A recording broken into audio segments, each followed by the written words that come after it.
Hey everybody, what's going on? What the fuck am I doing over here? I don't know. You're always over there. I need to just make myself a place where I'm just like back here on a fucking throne, like Lincoln in a damn Imperial Memorial and shit. You know, and it's sitting on a throne. That's what I need. Every time I start the show, I'm never fucking in where I'm supposed to be. Well, if you got in here earlier, you would be able to see the shit before I started on the thing. That's what it is that you try to fucking hog everything up. No, I don't. Over here. Well, you see, I just can't run into that because I'll knock my books over. And on top of that, I'm pissed off because I just brushed my teeth and I'm sitting here drinking fucking orange juice and fucking vodka. See, you should have thought of that. I know, I'm fucking drinking it. It's going. You know how fucking. So you should have waited till after that. They can't smell your breath over the internet. My teeth were fucking yellow, man. I was asleep. I fell asleep watching it with YouTube running. When? Just now? Just now, yeah. I was asleep. That's why you go, Wayne, wait you like that? Because I was asleep. Oh, well, I didn't know that. Yeah, I just woke up like 5 minutes ago. Oh, because remember I told you like a little while ago, oh, we're doing the show, and you were like, yeah, okay, you were awake then. And I fell asleep. He never listens to me. Yeah, that's why we're always late, because it's like, I'm here. I started getting ready like 20 minutes before. I started fixing my makeup and, you know, getting my notes and all that other kind of stuff, and then like it's getting time, and I'm just like, where is it? I don't know what happens. I just got all this shit I gotta deal with. You got all this shit I gotta do. Yeah. I guarantee you I have way more shit to deal with than you do. Let me tell my story, you tell your story. Okay. I got all this shit I gotta deal with. You got all this shit you gotta deal with. Okay. Yeah. So it's another Monday. Yeah. And it's another haunting Monday. Zach says, I just got back from a walk and the humidity is here. Kill me, please. Yeah, right? I mean, it actually was nice this morning when I left for work at 6:30 in the morning. But when I went out for lunch, it was, like, unacceptably hot. Yeah. I'm not looking forward to it. Not at all. Amanda Marie Serenity says, hey, Tom and Jenny, how was your weekend? Pretty fun. We didn't really go anywhere, but we got a lot of shit done around the house. Yeah, we didn't have money to go anywhere. Tom got the bedroom painted. Yeah. So. The dark blue. So it's done. It's like midnight blue. It's really pretty. Yeah. So I'm excited about that. You said you had enough paint left to do a accent wall in the gym, right? Yeah.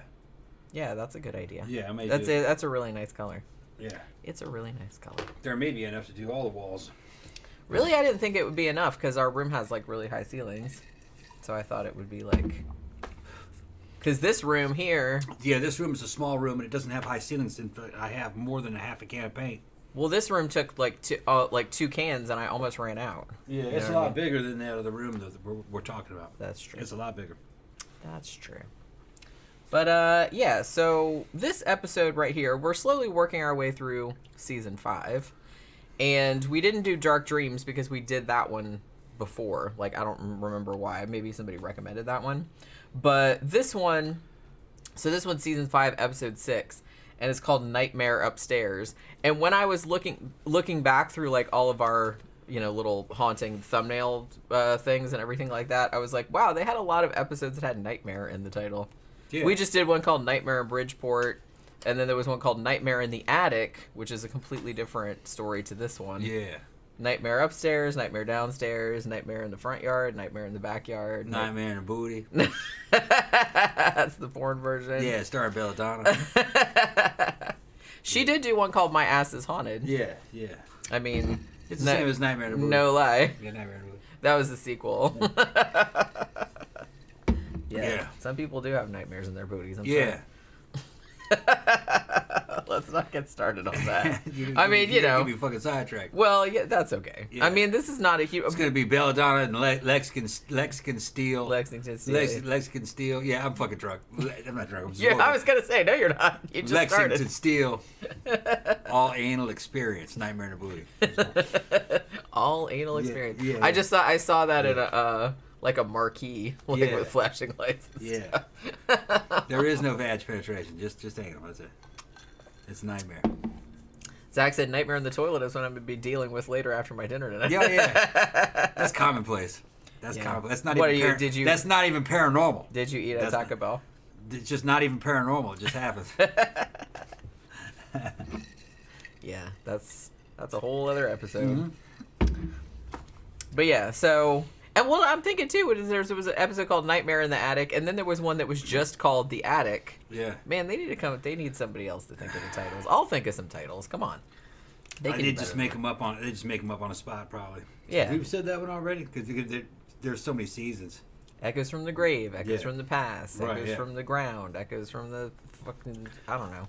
Eventually there'll be shit like unique haunting, unlike all the other hauntings. This one's special. Yeah. A haunting with a different name. That's another one. That's the name of it. Yeah. Yeah. I mean, you know. Haunting with a made-up name. Haunting with a name that isn't made up. Yeah, they have all kinds of shit. Holy shit. Yeah. Zach said he didn't eat Taco Bell. He ate 3 Walmart brand breakfast sandwiches. Oh, okay. I can feel them digesting as we speak. I don't think I've ever had a Walmart breakfast sandwich. Now that I'm thinking about it. The frozen ones in the box that we was talking about? I don't know. Or ones from... Do they have, like, ones that you can buy that are, like you would get at, like, Circle K or 7-Eleven or something?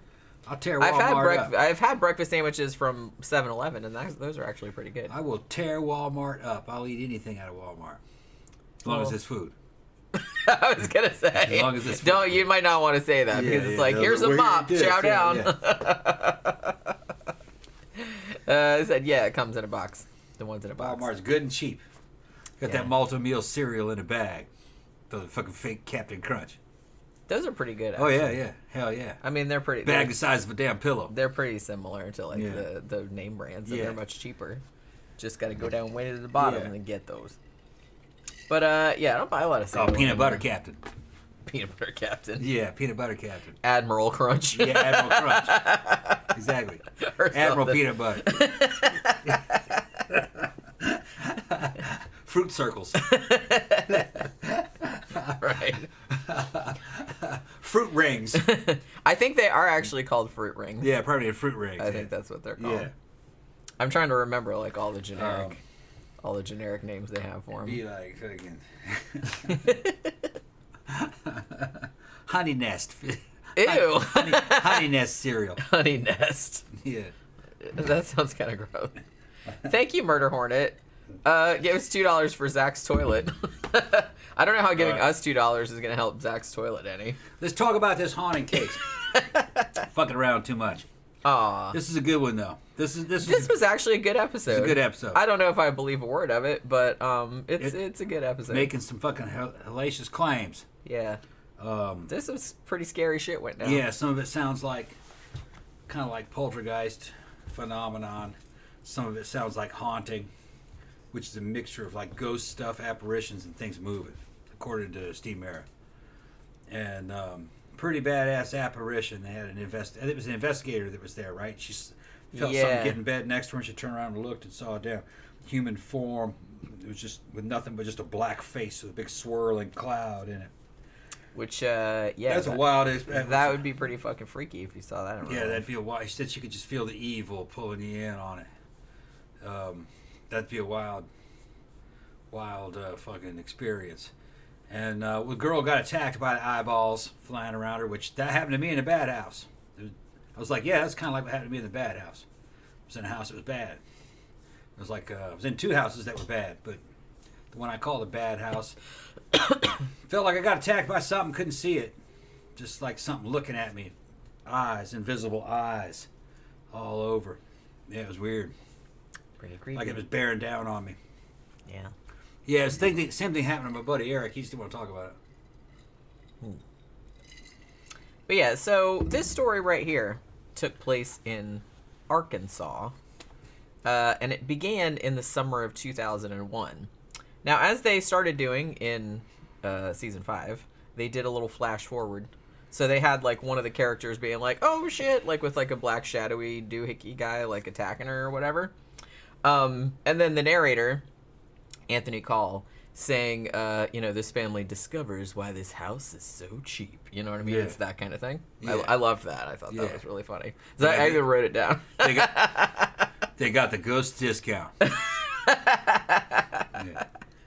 Well, that's what I was thinking. It's like they're sitting there going, "Oh, we couldn't believe our luck. This beautiful house, and it was so inexpensive." I'm like, bitches, didn't you see the Amityville Horror? That never works out well.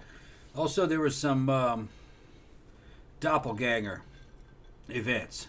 Yeah, see, that kind of shit freaks me out. Apparitions that look like family members. And that's been reported in a couple of poltergeist cases that sounded kind of plausible. Very rarely is that reported in haunting. But that was weird. Weird phenomenon, what they're reporting. Now remember, this is just compelling testimony from people that supposedly saw it. I don't know if it really happened. I'd have to be there to form my own opinion. But it's kind of hard to get a bunch of people together and concoct something unless there's just definite some kind of monetary motive, selling a book. Or this is really supposedly happened after the era of where you could sell a book and make a bunch of money on it. Yeah, you could get 10 people together and pay them and end up spending $100,000 to produce a book and make $100 off the book sales. The day of fucking making a bunch of money off of a fucking fake case like Amityville Horror, that's been long gone. You can't really make a bunch of money off of a paranormal story anymore. There are just so many of them, and it's been tried already. They've really proliferated. Yeah. Because, there's so many TV series and movies and shit like that, so it's like really hard to kind of winnow yourself out from the pack. Yeah, and why would somebody in Hollywood pay you $2 million to do your ghost story when they can just write up a totally fictional one that's better? Yeah, exactly. And then just claim that it was real, based on a real case. Yeah. Yeah. It's not like anyone's really going to care all that much as long as the movie's scary. As long as the movie's good. But yeah, it's interesting because now we're talking about doppelgangers. Because remember when we talked about, I think the case we did last week, which was the Allen house, they said, they didn't say this on the show, like on the reenactment, that they had seen doppelgangers of like their friends and family in the house as well. They said that like in the book the guy wrote, but they didn't put that in the show. So I thought that was interesting that this one has a doppelganger element. Like a couple of people saw like doppelgangers of which we'll get into, but to me that kind of shit, doppelgangers always like freak me out. I'm not really sure why, but I think if I saw, like if I knew that you weren't home or something like that, but I saw you like very clearly like walking through the house, that would scare the fucking shit out of me. You know what I mean? That's freaky. I think that would be like even more scary than like seeing like a fucking legit like ghost walking around. In this story, the doppelganger says stuff, every now and then, like "love you, bye bye," and we'll get into that. Yeah, that. But like I said, that would like freak me the fuck out if that happened. And she goes downstairs and sees her sister's getting her hair done. Yeah. David June says maybe we're the doppelgangers. Ooh. Murder Hornet said my doppelganger has a doppelganger. Some Inception shit. Then he's talking about Locked Up Abroad. Oh my god, that was a great fucking show. Is that still on? Probably not. I really liked that show though. We used to binge watch that all the time. But so this happened in 2001. So the family, oh my god, Pookie, what are you doing? Tearing shit up. She's tearing the rug up over there. The family is named the Van Landinghams. Terry is the mom, and I think the dad's name was Blake, right? And this happened, I think they said it was Wynne, Arkansas, which I'm assuming is Wynne. I'm not from Arkansas, so I don't really know, but that's how I was assuming it was spelled. So the hubby, Blake, he's a truck driver. So he's gone a lot, which is, kind of par for the course for a lot of these things. Like the man is always gone, so it's always kind of like the women and the kids that are left to deal with all the paranormal shenanigans. Terry also works, though. She works in a law office. Now, they have 3 kids. They have a son who's 8, and his name is Ethan. And then they have 2 daughters who, I don't think they specify how old they were. They just said they were both teenagers. And their names were Heather and Brianna. Now, for a little while I was taking the notes, I kept, like, mixing the 2 girls up. So sometimes if I say, oh, Heather did this or Brianna did that, it might not necessarily be the right girl, but it doesn't really matter. I was just like, because for a while I was like, wait, I thought that one was Brianna. What the fuck's going on? So I was, like, confused at first. They're Southern. The sisters are interchangeable. Even though it's stupid because I think only one of the sisters, like the real one, was on there talking. Yeah. But then like the actresses they had playing, they didn't look anything like each other, so I don't really know why I kept confusing them. I don't really know what the fuck was my problem was. I wasn't drunk or anything, seriously. But yeah. So Heather and Brianna are very excited because they are sharing a room over the garage. And they said that it was this really, really big room, and it was almost like its own apartment. Like, it was kind of, like, removed from the rest of the house. And we kind of laughed when the girls just said, we could do whatever we wanted. And I'm just like, what exactly did you want to do up there, teenage girls? Letting boys climb up the fucking trellis and doing drugs and shit like that. I'm just, allegedly. But, yeah. So, now, Brianna, I guess Heather didn't really notice anything at first. But Brianna said that she immediately felt uneasy about the house and didn't really like it. Like, when she went up to the room, she's like, she immediately felt like somebody was watching her. Like, they interviewed the dad and everything like that, and he said, yeah, as soon as we moved in, she was like, yeah, I don't really like it in here. She said it made her really uneasy, like, particularly that room. So apparently nothing really earth-shattering happened for a couple of weeks, like, after they moved in. But 2 weeks after they moved in, Terry, the mom, she's kind of, like, doing housework or whatever, and she notices, and see, shit like this, like I said, shit like this is, like, way scarier to me than, like, overt stuff. She notices that they have, like, all these framed pictures, like, on a tabletop or mantle or whatever, like, as you do. And she notices that a bunch of them have been, like, turned around, like, facing backward. And she's just kind of like, oh, well, she figured, like, one of the kids had done it, just, fucking around her as a prank or whatever. But then, like, she goes in the other room, and then she comes back, and then all the pictures are laying there, like, face down, like, on the table. And so she goes to the kids and she's like, what the hell, like, did one of you guys do this? She said, too, that some of the ones on the wall were turned around backwards also. So she thought the kids did it, asked them, and they said, no, we didn't do it. And actually, I think the kids said, too, that, like, the same shit was happening in their rooms. Like, some of their pictures were turned around and all that other kind of stuff. So I don't know if she entirely believed that the kids didn't do it, but they said they didn't do it. That's and they typical said, poltergeist-like type phenomenon. Yeah, that's Moving what I mean. objects and patterns and shit. Yeah, like turning the pictures around and whatnot. So then, the next big thing that happened, seemingly, was, I guess this started out and it was just kind of like stuff that was sort of far apart, because it's like, 2 weeks, with nothing happening. And then there was like, apparently nothing exciting happened for like a month after that. So then, like a month later, the girls are in their room and they start hearing, I guess their room was like an attic type of situation. Like I said, it was over the garage. So they hear footsteps like coming up the stairs to their room.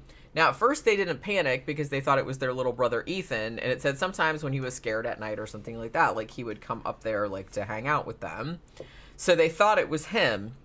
But then they said it very, very clearly sounded like somebody, like a body, like a person falling down the stairs.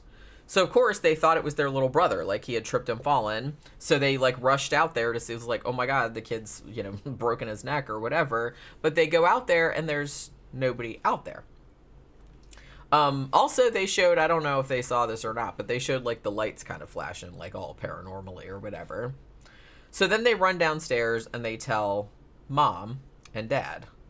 Now, Dad says, oh, I'll just check the stairs when I get home. It's probably nothing. The house is just settling, blah, blah, blah. And they're just like, okay, but that for real sounded like somebody falling down the stairs, which doesn't really sound like the house settling, but whatever. So, like, the parents didn't really believe them. So they were a little bit frustrating. So then, evidently, again, nothing happens for like a month. So like I said, there's kind of like a long period of time in between the incidents at first, I guess, which like that's pretty common for this type of thing. So a month later, though, the girls come home from school and they go up to their room and it's all fucked up. Like somebody's like ransacked it. And they're just like, what the, because they just came home from school. They haven't been there all day. So the mom comes in, it's like, what the hell happened in here? You guys are going to clean this up. What'd you guys do to your room? And they're like, dude, we just got here. Like, we didn't do this. But of course she doesn't believe them. She's like, you need to clean this up before dinner. You miscreants, blah, blah, blah. Like that kind of thing. So they're just like, okay, whatever. And they just start like cleaning it up. Now, while they're cleaning the room up, there was like, I guess they described it kind of like a wind, like in the room, like wind started blowing them in the room. Like they couldn't figure out where it was coming from. And then all of the shit, like the trash that was on the floor, like some of it like floated like up in the air. You know what I mean? It's very, very poltergeisty type of situation. So they see this and obviously freak the fuck out about it, as you would. So they run downstairs and basically tell Mom, the shit's haunted. We probably need to do something about that. Mom, of course, doesn't believe her and straight up calls her daughter, like the real lady, straight up called her daughter a drama queen. So I was like, that's nice, Mom. You know what I mean? She's like, I don't know. So she's like, oh, so that's why I didn't believe her, because she was always making shit up, I guess. So at this point, they say that the two sisters still keep having these weird experiences over the next couple months, which I guess were kind of centered around the attic room that they were in. And then comes one of the freaky doppelganger incidents. So Heather is talking to Brianna. I can't remember which one was older. I think Brianna was older, but like I said, I guess they were like around the same age. So they're in the room, and I guess they're getting ready for church, I think they said. And so Heather's in the room, and she's looking for something to wear, and Brianna is in the bathroom. Like, you can see, like, if you look all the way down, like, you can see into the bathroom, and, like, the door's open. And Brianna is standing in front of the mirror, like, brushing her hair, but her back is to Heather. And so Heather's like talking to her, and she said, I was talking to her for like half an hour. So it was like a long time where she was like talking to her and thinking that it was Brianna while she was just standing there brushing her hair. And then after a while, like, she's like, okay, well, you know, we better get going or whatever. And Brianna, looking in the mirror without turning around, just says real freakily, bye, Heather. I love you. And I was like, ugh. That would be like so fucking freaky if that happened. That's like, that kind of stuff is really scary to me. So Heather's like, okay, well, that was weird. She's like, I'm gonna see you in like 2 minutes, like, because we're going to church together. So why are you telling me like bye? But whatever. So she goes downstairs, and when she gets down there, Brianna is sitting at the dining room table, and their mom is doing her hair. And she's like, how'd you get down here so fast? Like, you didn't pass me on the stairs. Like, you were just upstairs. But she's like, what are you talking about? Are you high or whatever? She's like, I've been down here the whole time. And Mom and Dad said the same thing. She's been down here the whole time. Like, Mom's been doing her hair, like, all this time. So yeah, Heather's like, well, who the fuck was that up in the room then? But then she realized that she's like, I was talking to her for half an hour. I don't know if, like, she said anything back to her until she said the freaky, bye, Heather, I love you thing. But she'd been talking to her, and she said, and I realized then that I had never seen her face, like, because her back was to me the whole entire time. So she knows now that that was not her sister, and that's, like, freaking her out, which, you know, again, understandable. So a few months after that, I guess the whole family is in the living room watching TV in the evening. And all of the photos, again, they have all the framed photos, like, they're on the tables, and they start, like, all falling forward, like, in sequence, like dominoes or whatever. And then some of them, like, fall off and break, like the glass breaks and stuff. And then they all very clearly hear a sound, which obviously sounds like a body thrown down the stairs. Now, I think Blake is at work at this point, because, like I said, he's a truck driver, so I guess he's always gone, like, for, you know, days, weeks at a time, so he's always, like, staying in hotels and stuff. So Terry said that around this time, she was always, like, calling him up, like, at hotels, like, wherever he was, being, like, telling him about all this crazy shit that was going on in the house. And he said he felt really bad about it because he was always gone and he couldn't really do anything. Like I said, I don't know if he believed it until later, because there was something that happened later that he saw that he was like, okay, like, he finally accepted it. But up until this point, he was still worried about them, though, because he knew that, you know, the mom and the kids were freaking out and something was bothering them and he couldn't do anything about it. So that was, like, bothering him. So the following week, there was another doppelganger incident. Terry and Brianna were, like, at the grocery store or something, and then they come home and they pull into the driveway and they see this girl. I don't remember if they said what the girl's name was, but I think they did, but I don't remember what it was. But it was a friend of Brianna's, and she was walking, like, I think they said she came out of the garage and, like, walked across the driveway. And I think they called to her, but she didn't look at them. And then they're like, oh, hey, there's what's-her-face. Like, what is she doing out here? It's like she's not answering and stuff. So then they go inside the house, and that girl is inside the house, like with some of the others, like sitting on the couch watching TV, and they're like, weren't you just outside? And she's like, no, I've been here the whole time. Actually, we thought it was funny because didn't the dad say it's like, she was here the whole time? Or like the way he said it was like, you said he sounded like BTK. Yeah. Like when his tone, the way he said it or whatever. But yeah, so that was another one where they were like, holy shit, we just saw something that looked like her, but that wasn't her. You know what I mean? So then, 3 days after this incident, Brianna is getting ready for a dance recital. And while she's in the room, like, the door creaks open by itself. And I guess this doesn't overtly alarm her, but she's just kind of like, oh, okay. And she still has a little while before she has to go, so she turns on the TV and, like, sits down to, you know, kind of chill out before the recital or whatever. And then that kind of wind kicks back up in the room again, and then this black, like, mist shadow figure thing was, like, pushing on her. Like, it kind of, like, jumps on her, like, attacking her, you know what I mean? Like, while she's in the chair. So she starts, like, screaming and freaking out and everything. So the dad goes up there to see what's the matter, because she's screaming. And he said when he got up there that she was just completely white. Like, she had just gone completely white as a sheet. And that she was, like, fucking terrified. And they also saw that she had, like, a bunch of scratches on her back. And the sister said that the hand that did the scratches, there was, like, it was way bigger than a human hand, is basically what she said. So she's like, even my dad's hand was, like, not big enough to, like, make scratches that far apart. You know what I mean? So this incident finally got Dad on board with, yeah, there's some paranormal shit going on in the house. Now, at this point, Brianna is like, yeah, I'm not going to be staying in that room anymore, and who can blame her, really? But for whatever reason, Heather decides that she's going to stay in the room. So, like, Brianna moves downstairs and, like, sleeps in the den or whatever. But Heather decides she's going to stay in the attic room by herself. And her logic was, she's like, well, I guess I thought that whatever it was that was in the room was after Brianna, and that if Brianna wasn't in there, then it wouldn't bother me. And I'm like, that doesn't sound like real sound logic, but whatever.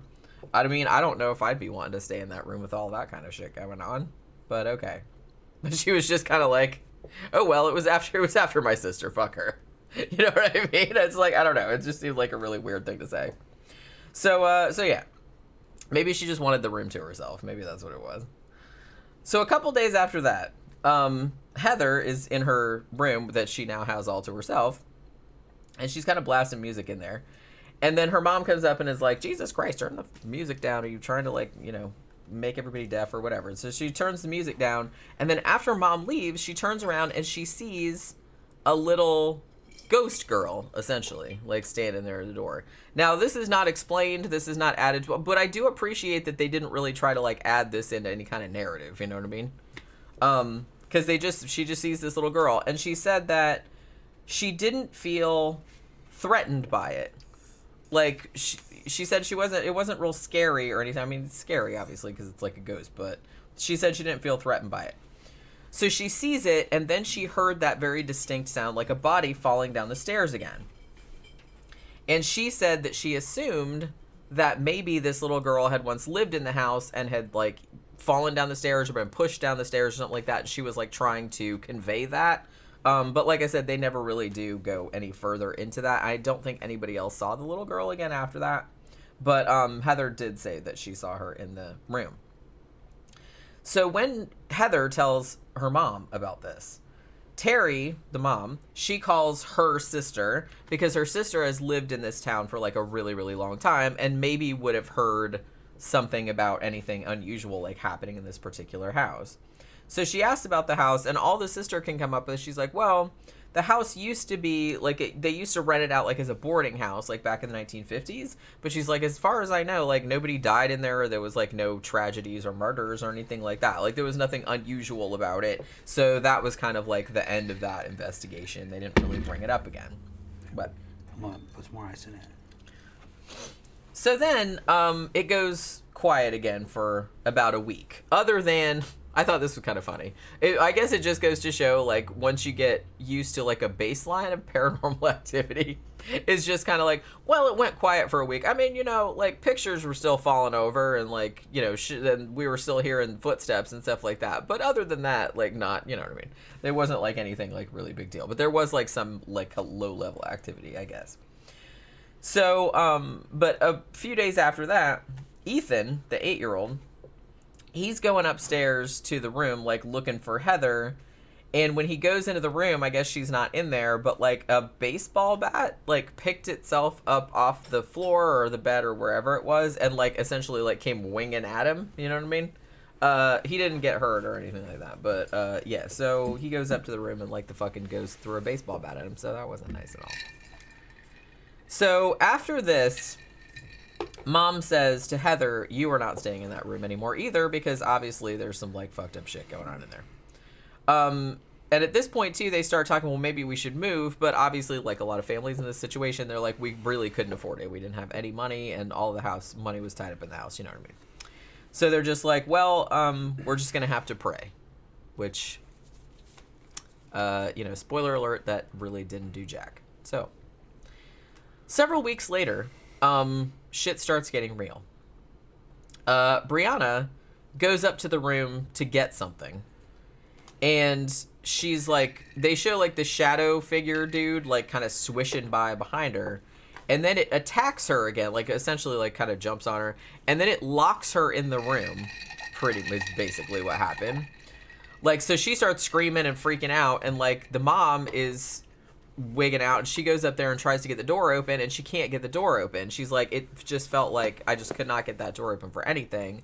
And so she runs downstairs to get something to like bust the door open. So she comes back with a hammer or something like that. So when she comes back up with the hammer, though, she's like, it was completely silent by the time I got back up there.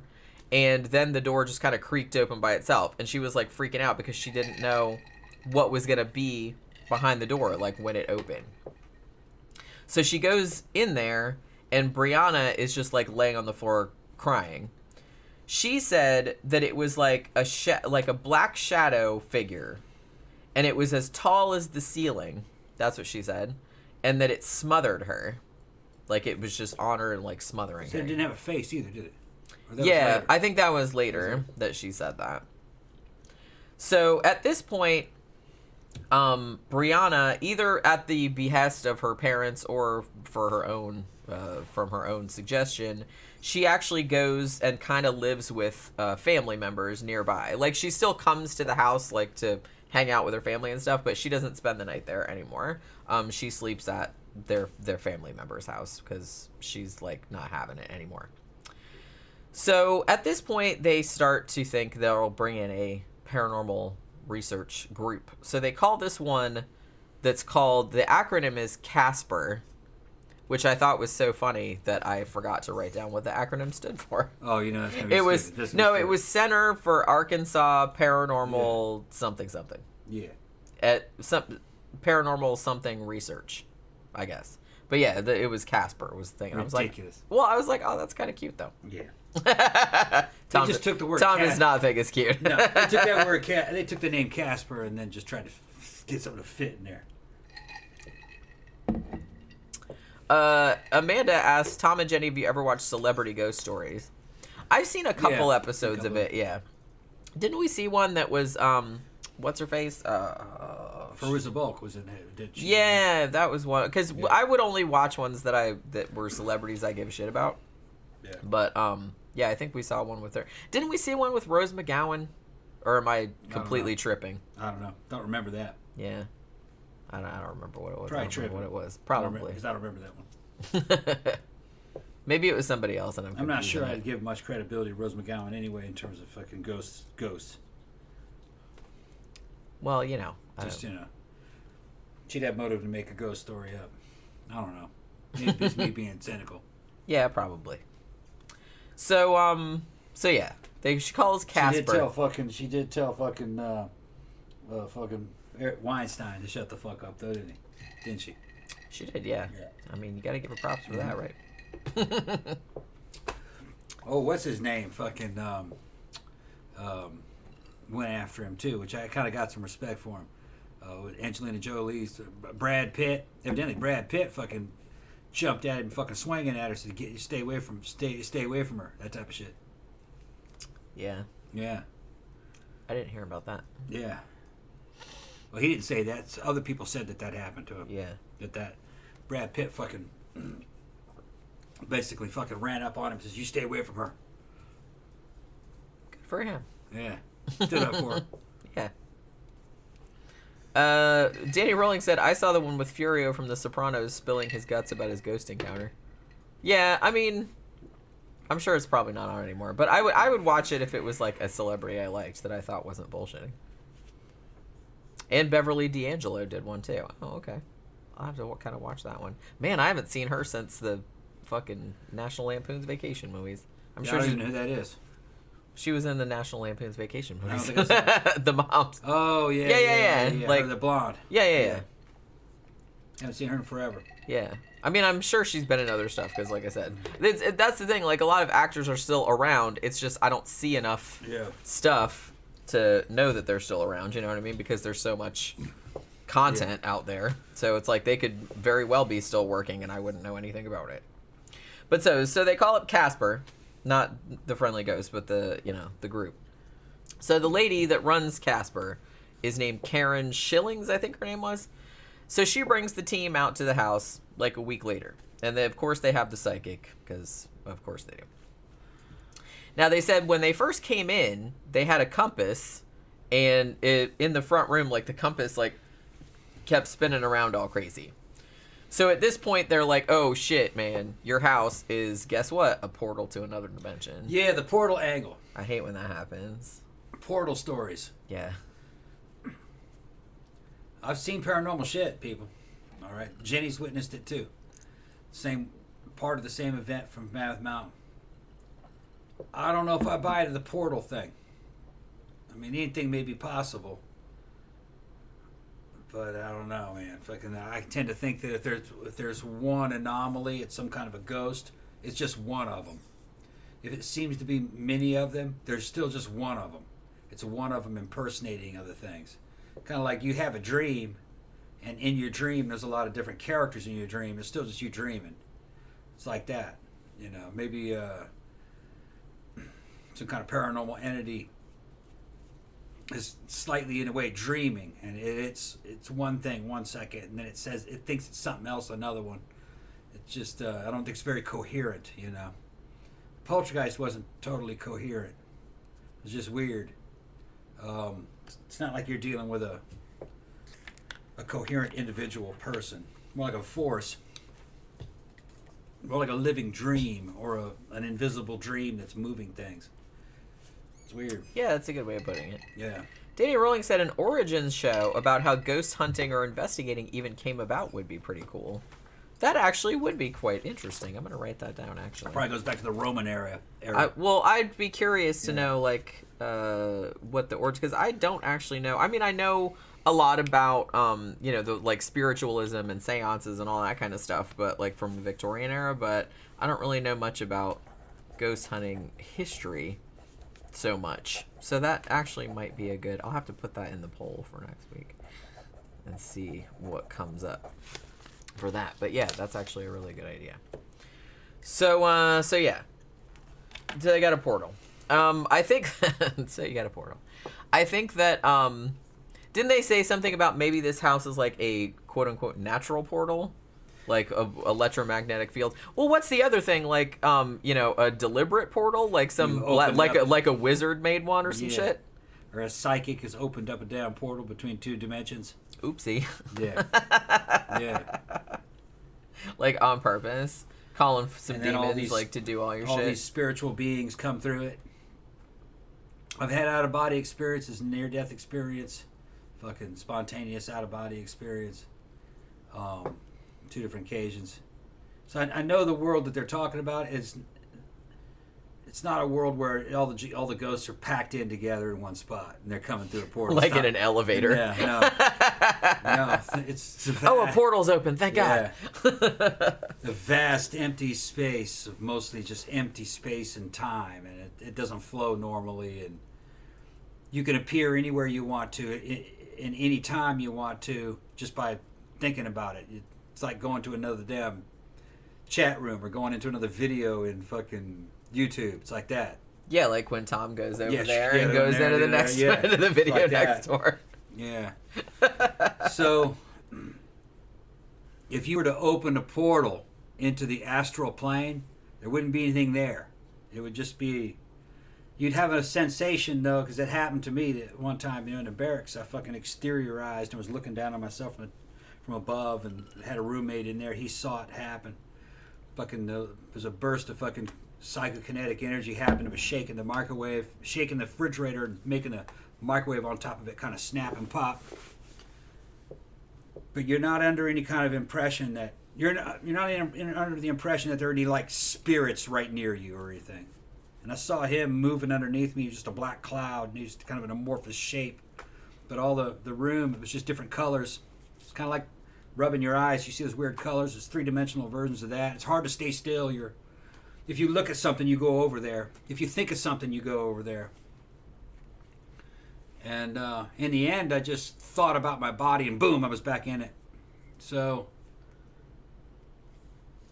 if you were to open a portal like they're describing, it wouldn't be on the other side of that fucking door 20 or 30 fucking ghosts. Yeah, like they're all just waiting for you to open it. It wouldn't be like that. If you opened a portal, it would just be empty. Nobody would be over there.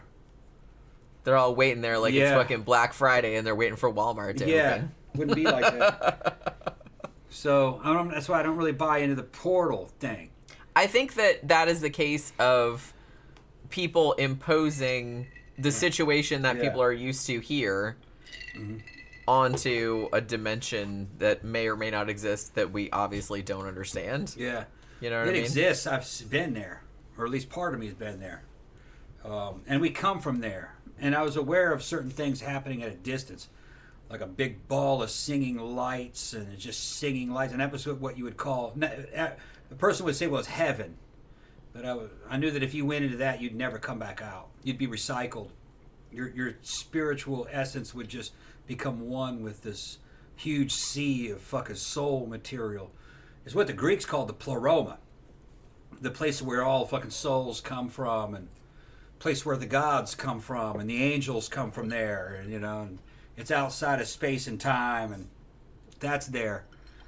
You're aware of things far away moving, talking, but they don't really they're not real important to you. You're aware of little things moving around in your vicinity. They're kind of mindless, maybe like a little mindless soul, spirit, kind of like the spiritual version of a bug or an insect or an animal. But there's not much to them. Which makes me wonder somehow, I don't think they have the power to break through into this dimension. It's weird to say that, but hokey ass terms, breaking through into this dimension. It sounds corny as shit. But if you've ever had an out of body experience or a really strong acid trip where you've kind of exteriorized a little bit, you'll know what I'm talking about. They say you could kind of do it on fucking real powerful hallucinogens, and some of the ones that I've been on, it's similar. I felt like I could probably exteriorize or leave my body if I wanted to. There was one time I was really trying to last time, but Jenny kept bothering me. I wasn't bothering you. Yeah, like you wanted to go outside and play in the damn garden, and I was like, no, you got to stay inside the house. So I had to kind of watch her. It was her first time. It was her first time, so couldn't really trust her. But I was trying to fucking make my fucking head spin as fast as I could inside my head to try to come out, which is weird. You have to be there to understand what that means. You feel like your head's shaking back and forth. And I was like, yeah, I'll be out here in a minute. I'm coming loose. But then she kept walking around. Wow, this is great. I was like, yeah. Let's go outside and play. Like, no. Yeah. It would have been all right. No, you've been digging around down flower garden thinking you were a werewolf. That's true. I did think you said you were a werewolf. I mean, I didn't. You said I didn't actually think I was a werewolf, but I kind of did think you feel I was like you're a werewolf. Yeah. I know what you're talking about. You know what I'm talking about. I knew what you were talking about. Yeah. If you haven't done acid, you don't that you're not a werewolf. Yeah. But on the other side of it, you kind of do think you're a werewolf. You know what I mean? Yeah, you were summoning it. Yeah. It makes sense when you're tripping. Right. So some of these theories, some of these spiritual theories that these parapsychologists come up with, they're just trying to describe a phenomenon that they've witnessed or heard about or read about. Or they've read about these portals and now they think, well, this must be one of those things I read about. It's all theoretical, you know, and the people that are writing this haven't had out-of-body experiences or any astral projection. They haven't seen what it looks like and what reality's like over there. It's not the same rules. So ghosts aren't playing, they're not even following, time for them isn't quite the same. If that's where the ghosts are. I've never seen a ghost, like an apparition of a dead person. That's what I consider to be a ghost, moving around. I've never seen that. I don't even know if they're real. I know poltergeists are real, but that's not really a ghost. And I've been in houses that were bad, but I don't know if that's a ghost either.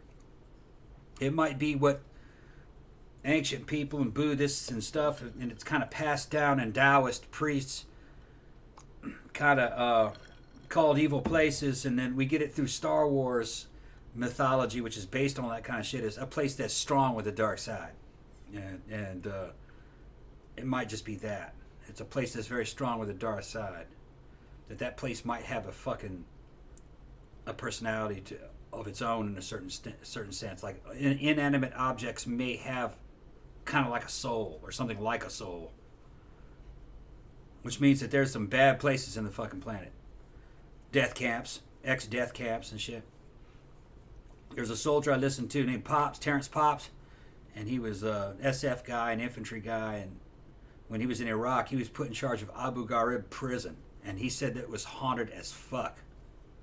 And there's all kinds of shit that was going on in Abu Ghraib prison before the Americans took over. Tortures. It was like a death camp, basically. It was one of Saddam's death camps. And they had whole sections of it walled off. And he could hear voices and people walking and things stirring inside whole wings of the cells that were walled off. They were scared of the place because of what had happened in there, forcing guys to hang themselves to escape torture and stuff. They'd walk around in the yard and fucking hear something crunch and look down and it'd be a piece of a human spine, you know, because they were just burying people on the grounds. But he believed he's seen paranormal too while he was on duty. But yeah, like I said, I think that you see that a lot on these kind of paranormal shows is when they bring up the whole concept of a portal. Like you said, they're imposing, you know, our experience on something that they have no way of knowing about. So it's like, in our world, you know, there'd be like a bunch of people like packed in a house or something like that. So it's like, so they're extrapolating, oh, well, in the afterlife or whatever the fuck, then it would be like that too. Because they said, oh, well, this is a portal, so this house is just like full of entities. You know what I mean? And I'm just like, well, I kind of feel like, to me, if this stuff exists and if this is going on, it's like, why would they all just be like crammed up in one house? They're not bound by temporal reality, or they don't really need to stay there. They wouldn't know that a portal had been opened unless they were in that area in the other side. They wouldn't even know that it was opened. And most entities that I believe, based on my limited personal experience with being out of body, a being that you might call a ghost or something that might do a haunting is something, it would be a being that's mostly in its own world. It's in its own virtual reality. So it'd be hard to find it even in the spiritual world. It would be in its own cubicle, basically, in its own reality. It'd be like, if you're in the internet, it's hard to fucking find, if without a search engine, it would be hard to find a certain website unless you knew the name of it exactly. Right. It'd be like, if you got to think of it like that, you'd have to know the exact address. That's actually a good analogy. Right. Yeah, like if there was no such thing as search engines. Right, you'd never find any of this shit. Like you'd never find anything. And that's kind of what the spiritual world was more like the internet without a search engine. But you kind of had one, if you had something in your mind, like let's say you were looking for a particular person in history and time, you could access it. You'd appear there and you'd see, like you could see Socrates, if he existed. You might say, oh, well, Socrates wasn't as we know him. You know, you might see a recording, basically, a 3D recording in history. You're looking at him back in time. He goes, yeah, that's not really the guy we believed in. Oh, and his soul is here now. He's not a Socrates anymore. He's something else. He's been recycled. He went into the pleroma and didn't come back out. Yeah, he's part of the collective, man. Yeah, going into the pleroma and not coming back out was being Star Wars terminology, becoming one with the Force and not returning. Which in the Star Wars world, people would become one with the Force, and that was it. One guy learned to come back, Qui-Gon. He figured out how to come back, and he taught other people how to come back. That's how you could make a Obi-Wan ghost. Yeah, he did all the Force. Yeah, he could kind of come back from it, but that's very rare. Coming back from the pleroma. Well, yeah, because you lose your identity. Right, and you just become like assimilated with like all the other with the universe. That's why the Sith didn't want to fucking die or become one with the Force. They wanted to keep their identity. We don't want to do that hippy dippy shit. Yeah, we don't have to hippy dippy. I worked hard to build all this shit. And I'm not going to have it wasted. I don't want to hang out with those other people. Goes, just pour it into a sea of souls and be erased. Fuck no. I'm gonna hold myself together. I'm not even going to die. That was what the Sith wanted, eternal life. They couldn't let it go, man. Yeah, well, what's his name said? He said, he goes, the dark side of the Force is a pathway to abilities that some may consider to be unnatural. Yeah, that's some freaky shit, man. Sucking the life out of living beings so you could get younger, that kind of shit, vampirism type shit. Keeping people from dying, even though they're mortally wounded. Like Vader was mortally wounded, but he was being kept from dying by the Emperor. That's why he couldn't betray him. And then they put him in a suit to help. Yeah. Mm-hmm. So where were we? Okay. So this house, like I said, just full of entities because, portal. Whether it's a natural portal or somebody made it on purpose, we don't really know. So they start doing some EVP stuff. But before they even really get into that, the psychic that they brought with them, I don't think they said what her name was, but she starts essentially like channeling. So she starts like talking in like some other creepy voice or whatever. This was also like pretty creepy. Like I said, I don't know if any of this happened or not, but it was like pretty creepy like for the show. So the psychic has this weird voice and she starts saying like, leave us alone, we are not leaving, like all this other kind of stuff. So the next night after the investigation, like, the freaky shit that happened, Blake, the dad, we thought this was funny. We made a joke about this.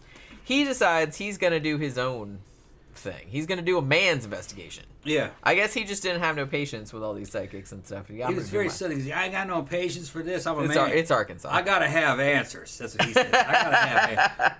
All the dudes on this show are so funny because it's like they always want like a concrete answer and a concrete solution, and there just isn't one. I liked the guy, though, and they just don't know how to deal with that. They really have a hard time. I liked the guy though. He was funny, He's kind of like my dad. I gotta have answers. I ain't letting these women just tell me some shit. I'm gonna find out for myself. The dudes on this show have do an investigation. They have a very hard time with ambiguity, I find. Yeah. It's like they always want something that's like X, Y, Z, and that's the end of it. It's like, well, life isn't like that. It's a very masculine approach. It is, but very masculine approach. So he says, I'm gonna put up a camera.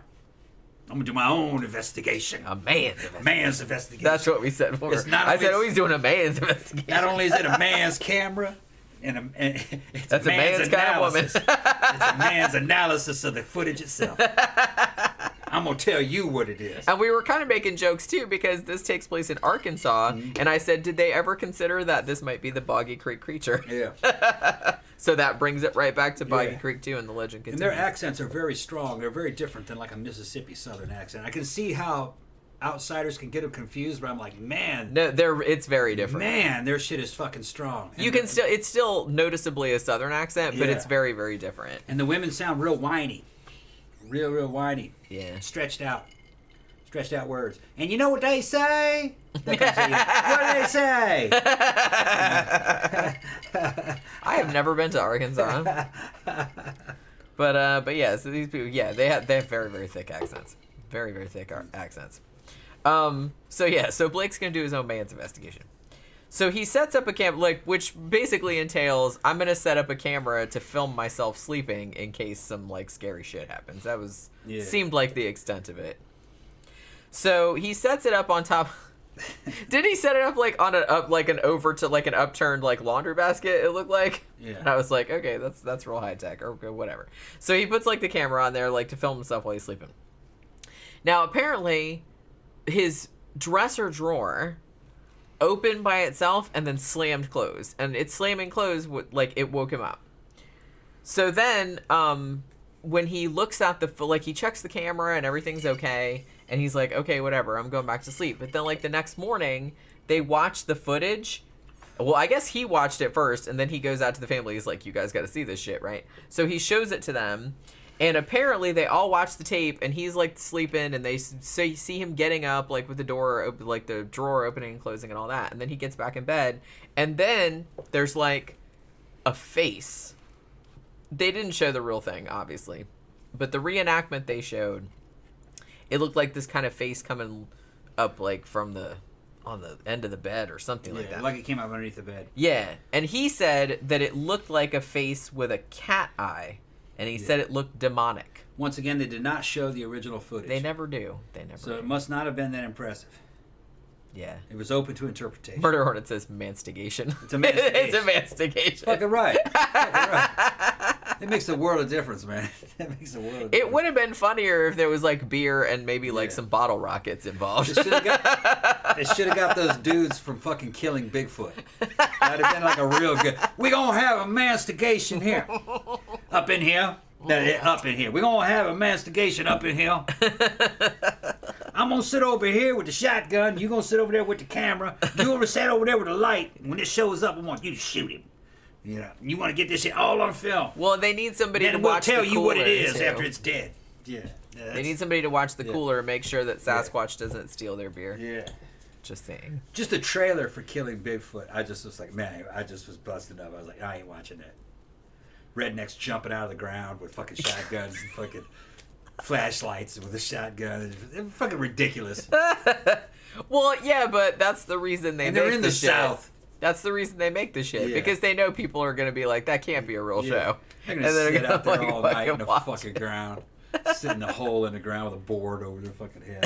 Yeah, it's going to be Bigfoot out there. Sitting there in their ghillie suits and like fucking... Yeah.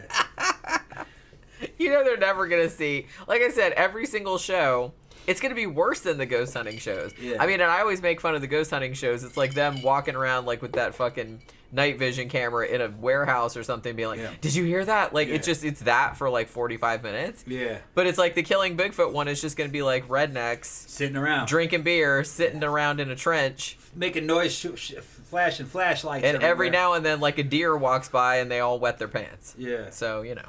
And you could just cut right to the chase. You just have a damn drone. Just fly a drone over there with an IR camera on it. You'd see every fucking living animal giving off a heat signature for miles and miles, and you wouldn't see anything unusual. But see, that wouldn't make Deer, a good show, would it? Yeah, raccoon, squirrels asleep up in their little nests and shit. I just remembered that on my way to work yesterday, or Friday, I saw a turkey just standing on the side of the highway. Yeah. All by himself. Yeah. Little wild turkey. I was like, holy shit, it was a turkey. There's no Bigfoot people. I mean, no. I kind of feel if like they would have found him by now. If there's anything like that in the United States, it'd be somewhere in Washington State. But it'd probably be in Canada. Be more. If Canada, I was the Sasquatch, Alaska. I would stay way the hell away from human beings. Canada, that's for Alaska, sure. but I don't think I don't think it's there either.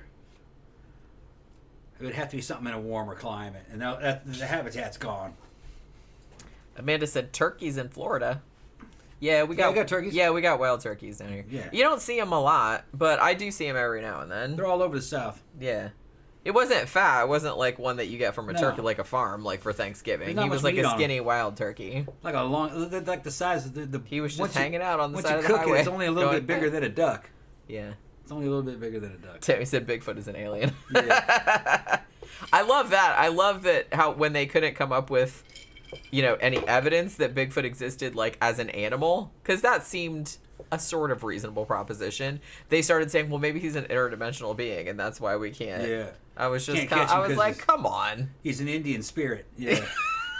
An ET Indian spirit. I'm like, has it ever occurred to you that maybe the reason you haven't found it is because it's not there? Yeah. You know what I mean?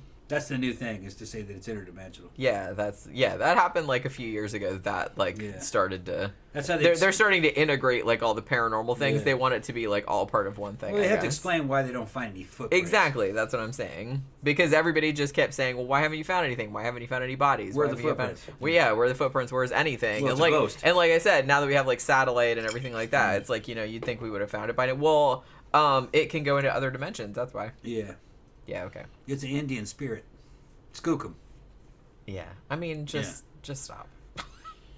I mean, I have a lot more respect for somebody that just says, I know there's no scientific evidence, but I just think it's neat. So I believe in Bigfoot just because I think it's neat. Like, it would be a cool idea. Like, I'm hoping there's a Bigfoot. But, like, the second that you start coming up with all these fucking wild theories about, like, why they can't find one or why they can't, like, because it's from space or whatever, I'm just like, okay. It's like Loch Ness Monster. Yeah, that's what Tammy just said. You'd like to have a monster in Loch Ness, but there's no food in not Loch Ness. Yeah, I mean, it'd be cool and everything. Yeah. I don't like to have to go around and, like, shit on everyone's, like, fantasy stories and everything like that, but it's just, like, it's probably just doesn't exist. I'm sorry. If there was a Loch Ness Monster, there'd have to be a whole breeding population, which means dozens of them.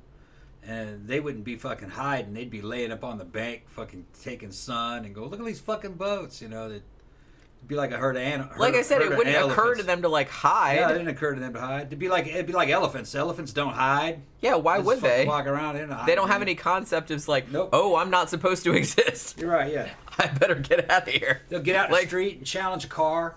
Never in India. Fuck out of the fucking street. The elephant telling the car to get off the street. This is my road. They don't hide. That's what the way those things would be. They'd be worse because they'd be like a dinosaur. Danny Rowling said Bigfoot can cloak himself in invisibility, sort of like a Jedi mind trick. Yeah.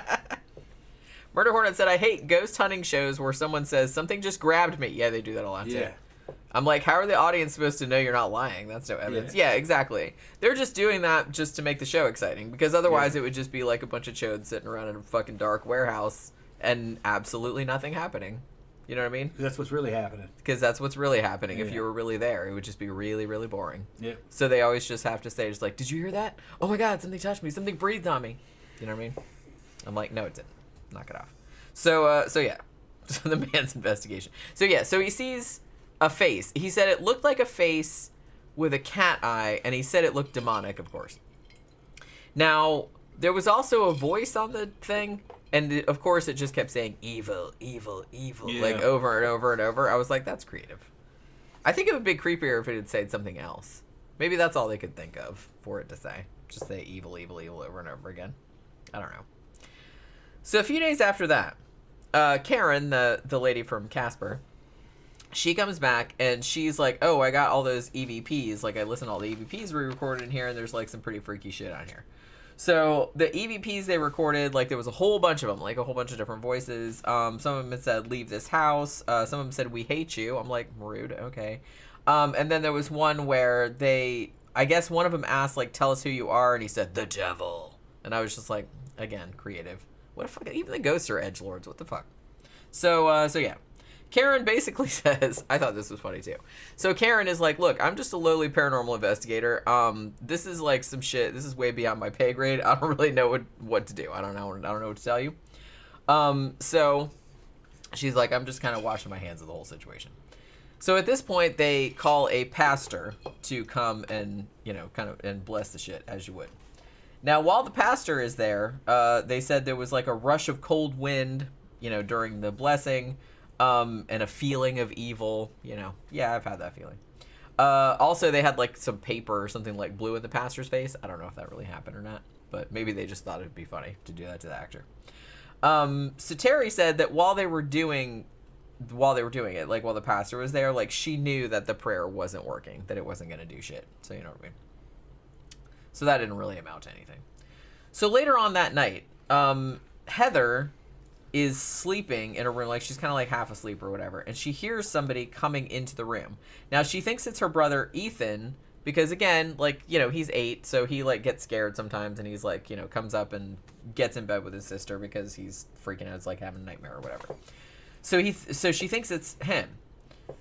And she said she heard somebody come in the room, like heard the creaking and felt the weight on the bed and like felt the covers move and everything.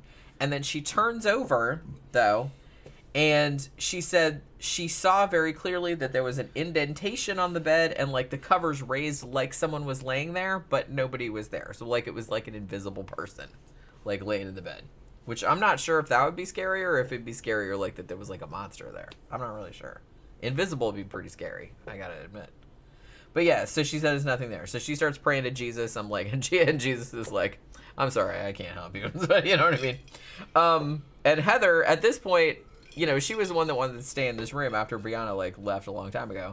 But at this point, this was her, that was, like, the straw that broke the camel's back, I guess. So she's like, yeah, I'm out of this room, too. So she never slept in that room again. She actually went down and started sleeping in the den. And Ethan, the younger boy, like, wouldn't sleep in his room anymore either. So a few days later, Karen, from Casper, she comes back and she wants to spend the night in the house, like in the girls' room, like in the scary attic room, like over the garage. Like she wants to spend the night in there.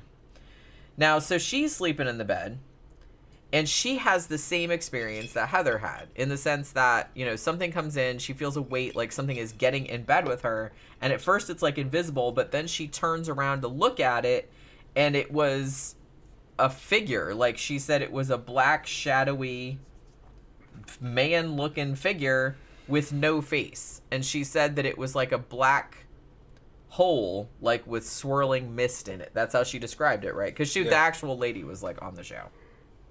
So she said where its face was, and actually the special effect here was like pretty good. I really liked the way they did it. It was like really creepy. So it was just like this kind of amorphous looking like black figure, but then its face was like this weird swirling waves, nebula kind of shit. She said waves of what? Depression and evil were coming off of it, and it was like it was seeping into you and sucking you in. Says you couldn't move. Yeah, she said she felt smothered and like she couldn't, like it was holding her there. Right. Kinda, like for a long time. So she said, I guess that happened for like a while, but then like she said it finally kind of disappeared or like lifted off her or whatever. So the next morning, Karen comes downstairs after that experience and tells Terry, the mom, well, again, not really sure there's much you guys can do in this situation because I saw the shit and it's very, very powerful and it absolutely does not want to leave. So she's like, so I would recommend that you guys leave because I don't really think there's anything else you could do. So they finally decide at this point, yeah, we probably do have to move out. So I guess they just kind of like bite the bullet and move. I guess she said that they had a family member that had a bunch of rental properties that let them move into one of their houses. They're like, it was really, really small and it was kind of like uncomfortable and stuff, but it was like a good deal. So they had somewhere they could move to. But a few weeks after that, Heather actually goes up to the room by herself, like to get some stuff, like while they're in the process of moving. And I guess there's like, she said there was this cold gust of air like coming from the bathroom. And then she sees a dark figure with the swirly face. Although in her case, I don't know if she actually said this outright, but what they showed in the reenactment was that it looked like, kind of like the little girl ghost she'd seen earlier, except it was all black and with the swirly face, like the creepy dude guy had been. So I don't know if that was the case or not. Because like I said, the time before where she had seen like the little girl ghost, she said she wasn't scared of it. You know what I mean? Mm-hmm. But this was like a different situation. So I don't really know. So the family moves away. 2 days after that, Terry and Heather, I think, and you know what's funny? Zach is here still, right? Yeah. I think Zach said something about this episode. I don't know if he knew that it was this episode that he was talking about, but it triggered something in my memory that he said something in the chat like a long time ago. They went back to the house after they moved away to get a phone charger that they had forgotten in the house. And I think Zach said something about this, like the family went back to get the phone charger. It's like, just buy another phone charger. They're like fucking $10 or something like that. And so that's what I just remembered that like you had said that. And I was like, oh, this is the episode that he was talking about where it's like all this haunting shit was going on. They move away and they're like, oh no, I forgot my $10 phone charger. But I'm like, go to Walgreens and get another one. What the fuck? So they have to go back to the house to get it. And so while they're in there, all kind of like fucking paranormal shenanigans like start taking, like the doors start slamming and the lights are flashing and all kind of shit, and they're just like, okay, fine, like we're going. It's like we don't need the phone charger that bad. Like I said, just go to fucking Walgreens and get another one. It's fine. So Heather then said, because she was, I guess it was Heather that was the one that was on the show. I don't think Brianna was on there, but the other family members were on there. But she said that the family that moved in after them, she heard, I don't know how she knows this, but she heard that they had sealed off the upstairs. Like, I'm assuming she means that room that her and her sister stayed in. I'm assuming that she means they sealed that off and they didn't use it. But then she also said that sometimes when you walk by the house, the bathroom light would be on up there, even though nobody was supposed to be in there. Yeah. So there's Creepy that. shit, yeah. So that's pretty creepy. That's pretty creepy. Yeah, Zach says so dumb. Yeah. It's funny because the second they said they went back for the phone charger, I remembered you saying something about that, like when we were talking, and that was like, it was months ago that you mentioned that, like the episode where they went back for the phone charger. All right. Well, I thought it was a good episode. It is. It's a really good episode. It's really creepy. It's fun to watch. I don't know how much of this was been exaggerated and what they actually changed of the witness testimony to get it, into the shape of this episode that they wanted. I mean, it may be heavily exaggerated. I don't know. I got a feeling that it's just another poltergeist case. Then investigators got involved in it, and they blew it up into like this major fucking haunting that's got portals and fucking bunches of different ghosts in it and apparitions and doppelgangers. But doppelgangers, that I think that had been reported a couple times in fairly credible poltergeist cases. Yeah, before. It's not super common, but it's not uncommon either. And every now and then, apparitions are reported in a poltergeist case. I think it just might be a poltergeist case because you got two young girls in there. Usually you have to have young people involved with poltergeist. Yeah, and this was an 8-year-old boy and 2 teenage girls. Yeah, that's about right. And they're in a kind of a tumultuous environment, maybe, and they're having fun, and the synergy brought it about. So you're talking about, it kind of opened a portal in that way, but it doesn't lead to the spirit world. It leads into the fucking subconscious mind of one of them girls, or both of them, maybe working together to have recurrent spontaneous psychokinesis. So it might have just been psychokinesis. It's just that they're not aware that they're doing it. That'd be pretty hardcore, though, like if it was manifesting doppelgangers of friends and family. Yeah. Well, you wonder, how does it manifest a physical doppelganger? Is it making an image that is there in space? That sounds inefficient. Be more efficient to make a person think that they saw the doppelganger by putting the image directly in their mind. Yeah. So it's probably nothing there. It's just a hallucination. You're forcing yeah, because that would be a lot easier than actually making the thing. Than making a 3D moving object. Right. Probably what it is that you use your psychic abilities to reach into the mind of a person and put a hallucination in it, where they see an image. That'd be the way to do it. They wouldn't know the difference. Would that freak you out more than... Would it freak you out seeing like just a general apparition, like I said, like a black fat shadow figure, like even with no face, or seeing an apparition of or seeing like a doppelganger of like me, like if you knew I wasn't here, and then like you saw me doing some creepy shit, like I was just walking out of the hall going, "Hi, Tom," or like some shit like that. I've kind of been in situations like that with the poltergeist. But that's what I'm asking you. Like, would that be scarier? No, it'd be equally weird. Because to me, I think I would be more scared of like a doppelganger. No matter what kind of image you're seeing, it's gonna play havoc on your mind. If you see a doppelganger of a person, your worries are gonna be like, well, when I see the person for real, you know what I mean? How do I know if I'm actually seeing that's what bothers me about it. Maybe I'll be talking to Jenny, right? And it's not. And Jenny. It's not her. And it's actually not. See, that's why it's scary. Right. Exactly. Now, but if it's not that, you're just seeing an apparition. You're like. And your mind would start fucking with you like this. Okay, I saw this image of the thing. Is that the way it really looks? Or is that just the way it wants me to think that it looks? And it looked scary. What if it actually looks much scarier than that, and it really shows me what it really looks like one of these days? You're going to be worried about that too. So you're going to worry about either one. I don't know. I kind of feel like, I mean, that would be scary. I'm not saying that wouldn't be scary. Like, just seeing, like, a shadow figure or whatever with no face, like, with a swirly face. That's, like, pretty creepy, okay?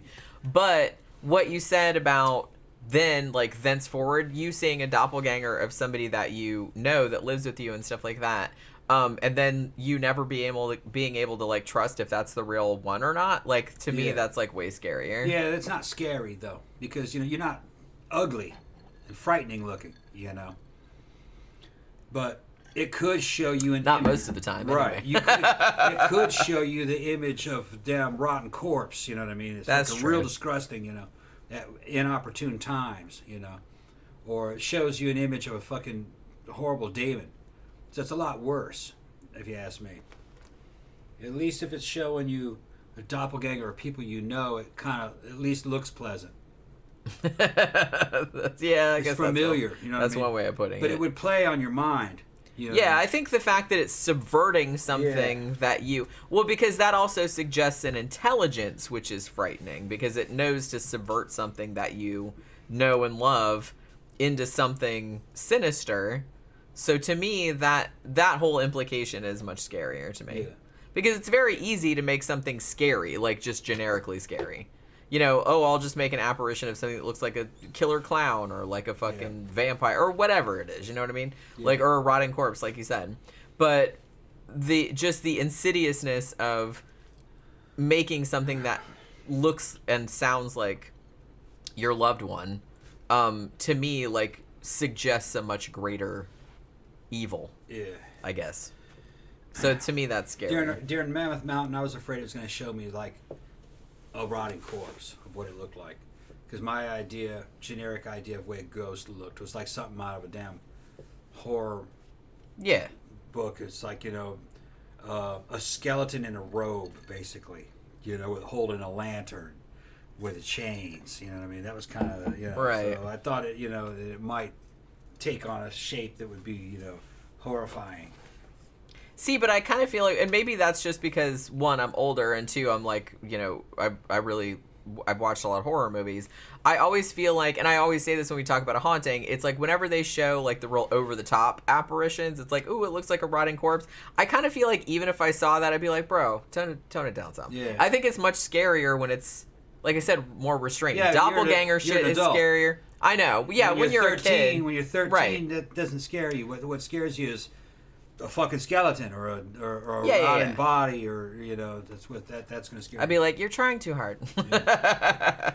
Till your fucking hair fucking stands up like that because you're actually seeing it, you know. Well, yeah. You know what I mean? You're just I'm talking. just saying. You're just talking. If you actually were to see something. Well, no, like I'm just saying, like, even on a haunting, when we talk about a haunting episodes, when they say it's like, oh, I saw like a thing that looked like a skeleton or something like that. To me, that's not as creepy as seeing.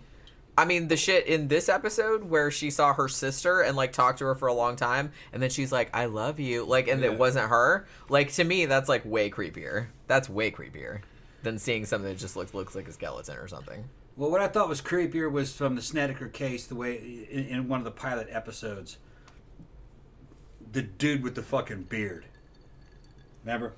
The eyes and the beard, the guy in the suit. Oh, yeah. I know what you're talking about. That would have fucking scared me. Yeah. Because, well, he didn't look, like, overtly monstrous. No, but it was talking to him. Right. He said it was talking to him. You know, I don't know how true the Snedeker case is. Evidently, that story grew over time. It did, yeah. But it evidently was playing on his mind and fucking telling him to fucking kill people and shit. And fucking working him into a frenzy. It was just some evil dude in a suit with a fucking beard. But he described a bunch of different beings that I think they all were describing different apparitions in the Snedeker case. Hugo said, like in the movie It Follows, sometimes it was someone you know or love. Yeah, and I think that was why a lot of people responded to that movie, and why I really liked that movie, and I thought that movie was, like, really, really creepy, is because you never knew who the it was. Like, it could have been anybody. It could have been, like, a random person. It could have been, like, you know, your brother, your sister, your mom. It could have been anybody. So to me, that's, like, way scarier because you don't really know. It's almost 9. I know. Zach says, what fucked me up most in this show was the burnt up dude harassing the teen girl in Texas. The makeup job they did on him was horrifying. Like, wait a minute. This show, like, that, what are you talking about? Yeah, I don't know what he's talking about. Either that or they're talking, well, they were talking about some of the other show, like, some of the other serial killers that we did, shows like Willie Picton, the pig farmer guy, and they were talking about Herb Baumeister and all that. And Charles Ang and all of them. They were talking about that. So maybe he was talking about that. I'm not really sure.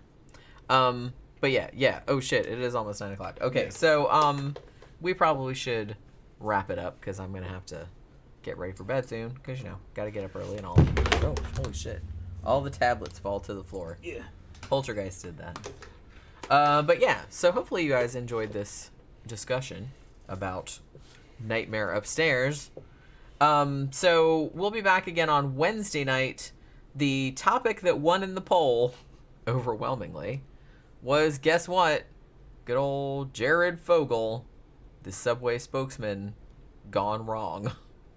So that's really wrong. So yeah, so that's what we're going to be talking about on Wednesday night. So that should be a fun show that will get immediately demonetized. We'll have to use like some euphemisms and stuff, I guess. But you know what I mean. There are I don't know what you're talking about. You don't know who Jared Fogle is? No, I imagine most people don't. Yeah, they do. He is super famous. Everybody knows? Yeah. Never heard of this guy. You've never heard of Jared Fogle? No. He was the Subway spokesman for years and years and years. He lost like 200-something pounds, like eating Subway sandwiches. Very, very famous. Oh, that guy. In the 2000s, and then later, I thought you were talking about a real Subway. there was some CP allegations. Okay. All right. Some kitty prawns. Yeah. Let's call it that. Kitty prawns. Like that'll demonetize cats and shrimps. Yeah. Kitty prawns. But yeah, Ben says jokes about prison footlongs incoming. Yes, I've heard them all. I've heard the smaller pants jokes. I've heard all of that. But that smaller pants joke is actually funny. But you know what I mean. I was watching a documentary about it today, and the guys told that joke, and everybody was like, "Oh my god, that was like so wrong," but it was like the funniest joke. It is a funny joke, but I'm pretty sure he didn't come up with it because I was like, I think I heard that joke like a long time ago, but he didn't like acknowledge where it came from. But I can't remember where it came from though. But I'm pretty sure he didn't come up with it. I think he like thought he got it from someplace else. But yeah, so that's what we're gonna be talking about on Wednesday night show. So hopefully you guys can join us for that. So yeah, have a good rest of your evening, you guys. Have a good day tomorrow. And we'll see you again on Wednesday night. Good night.